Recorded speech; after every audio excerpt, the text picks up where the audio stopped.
I'm Jessica Ganawa, a lecturer in international relations at Flinders University in Australia, and I'm checking in today with Maxim Professor of International Relations at the National Aviation University in Kyiv.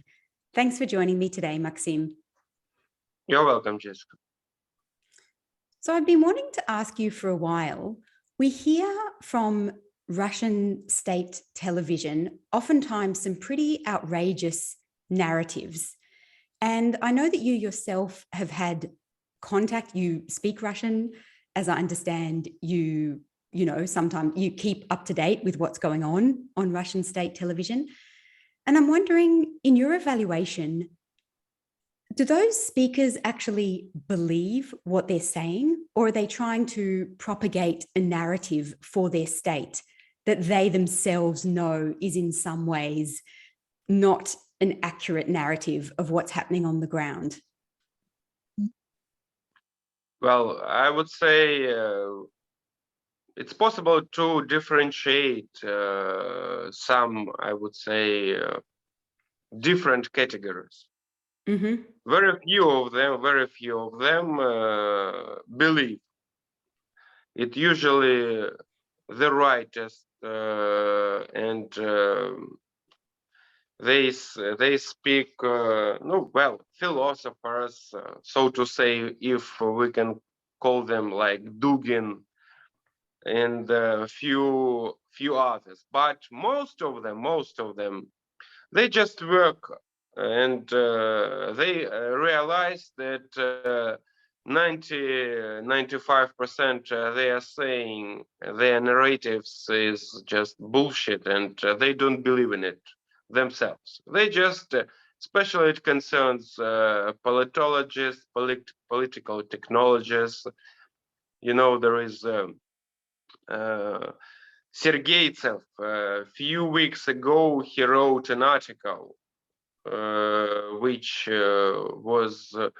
made, I would say, serious, not even shock, but at least it was discussed in Ukrainian informational field because it was absolutely fascist.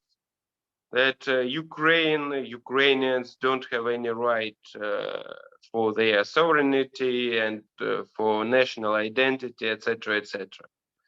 And it was a pretty long article on official resource of Russia information. I can't remind which exactly, but anyway, very popular, one of the most popular state informational agencies, Russian informational agency, if I'm not mistaken. Whatever. But I remember him pretty well. Several times I met in the same political talk show, and he used to work even in Ukraine for many years as a political technologist. Besides, he was working with very right-wing politicians. The most, cynical thing is that. And there are a lot of such examples. They used to work in Ukraine for many years, used to earn here money, big money, huge money, I would say, they were paid by politicians, political parties, ex Prime Minister Yatsenyuk, for example, in the most famous popular propagandist talk show, his political technologist is one of the prominent ones. And it is just an example. So, as I told you, they write articles, they use their knowledge and just imagine, write down such unimaginable things about Ukraine. And of course, they do not believe in it. I give you an example of those who used to work in Ukraine for you to understand that they know Ukraine inside pretty well. They know politicians. They know all the peculiarities of Ukrainian national identity, Ukrainian society. But nevertheless, after they lost the possibility to earn money in Ukraine, they work for Kremlin. Of course, Kremlin pays them even more, much more, I'm sure. And they're doing such a brutal, dirty job, I would say. So I would say to make conclusion, because I was talking with most of them, not only on TV, but behind the curtain, so to say. Mm-hmm. They don't believe in it. What they say, they just work as usual propagandists. And that's the meanest thing about them. And they just, I can't say hate, but they consider people even of Russia, those spectaculars who watch these talk shows, Mm-hmm. not really smart, absolutely. And, this specific of Russian society, well, there is a Tsar, so-called aristocracy, which used to be. And now it's a new one. Those who work for the regime, who earn a lot of money, huge money, and they just disrespect these people, consider as them as like slaves, and who can believe anything they say. And so they have their own goals to reassure society, at least some part of it, of Russian society, to support, first of all, a regime, to make them believe that we have Nazism, etc., all that bullshit things they keep writing, saying for 8 years since the war between Russia and Ukraine began. But as I mentioned, they don't believe in it.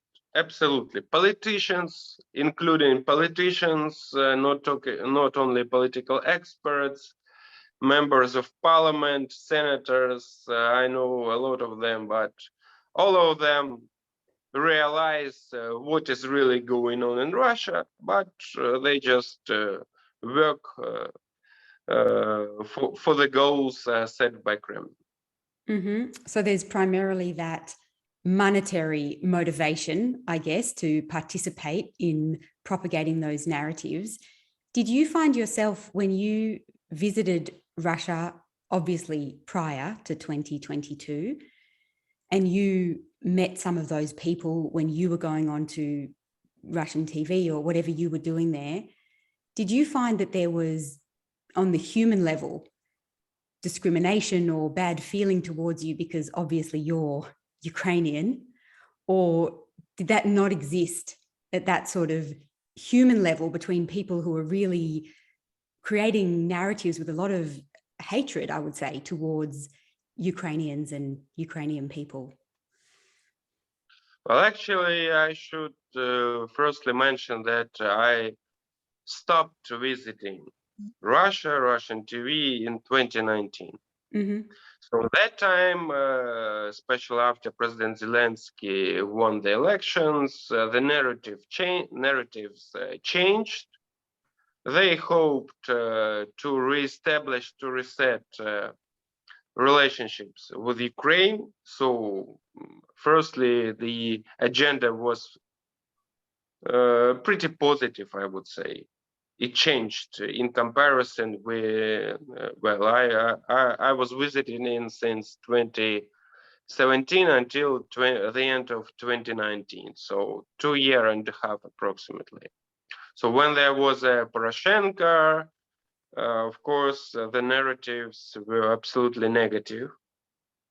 But then, during first half of a year after President Zelensky won, they kept entertaining a hope. They that they would reach their goals, to implement Minsk agreements, to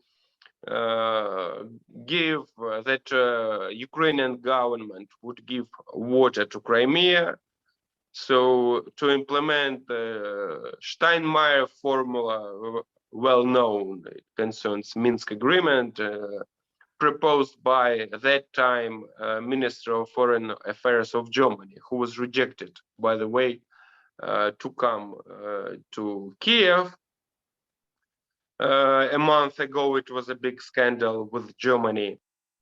So, as I told you, some of them, those who really believed in all these propaganda, who were creating this racism ideology, of course, with some of them I had very bad relations, I would say, and they were trying to call me names, and they were about a few things, cases when I was about to smash their face, frankly speaking, because it's another interesting topic.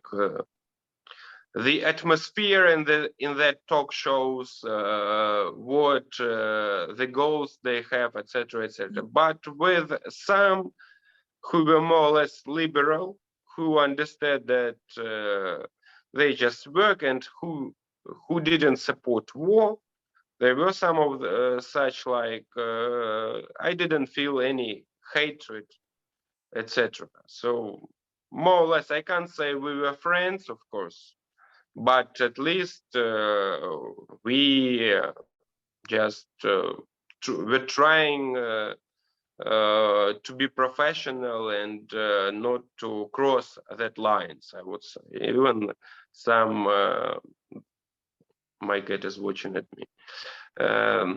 So as I told you, most of them, the attitude was more or less fine, especially taking into account that I had appropriate professional level. I was representative National Academy of Science. I had knowledge. And second, most important also thing you should be ready for is to resist and not let some such persons whom I mentioned to call your names, to humiliate, etc. If you let it, then lights out, so to say. You should be ready to be a clown, etc. That's unfortunately they were trying to do, and some of representatives of Ukraine, they managed to. So if you oppose, and if you are ready to resist, not only on professional level, if you have appropriate abilities and I would say knowledge, you know the material, but also you should be ready to fight. And if they know it, they respect you. So that's it's about a phenomenon of Russian mentality. They respect power. And during last 20 years, maybe someday we'll discuss with you the ideology of racism, about their movies. So it's in Russian mentality, they respect brutal power. And if they see that you have it and ready to use it, they start respecting you.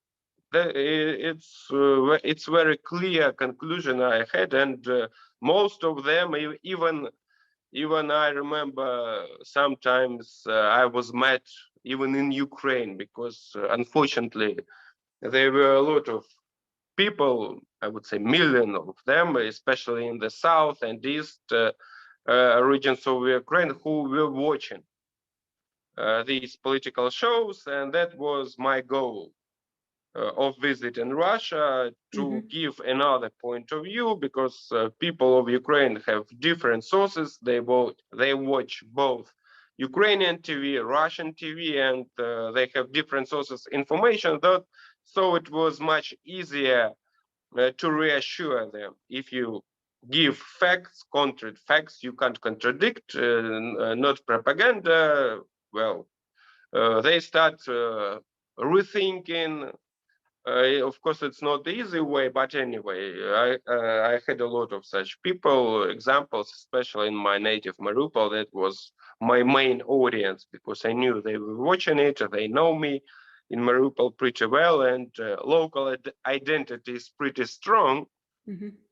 In Donbass. So if they see the person in Moscow, because most of these people are elderly ones who used to raise and formed during Soviet era, for them, Ostankina, it's so first channels, all that federal channels, the information they perceived from it with another attitude. And of course, if they watch a guy who is from their city, for them it's, I can't say owner, but they respect it. So a man from TV, I saw it many times, reaction, even if they had opposite views, I had such like example. I remember on disco in Odessa, I was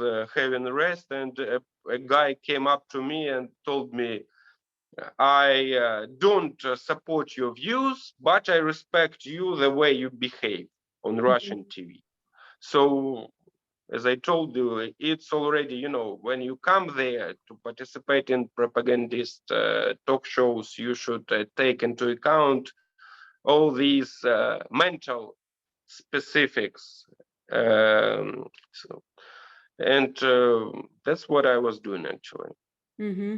Yes, I can understand the motivation to do it, but I imagine it takes up quite some intellectual and emotional strength. Well, thanks for sharing your insights with us today, Maxim. Appreciate that.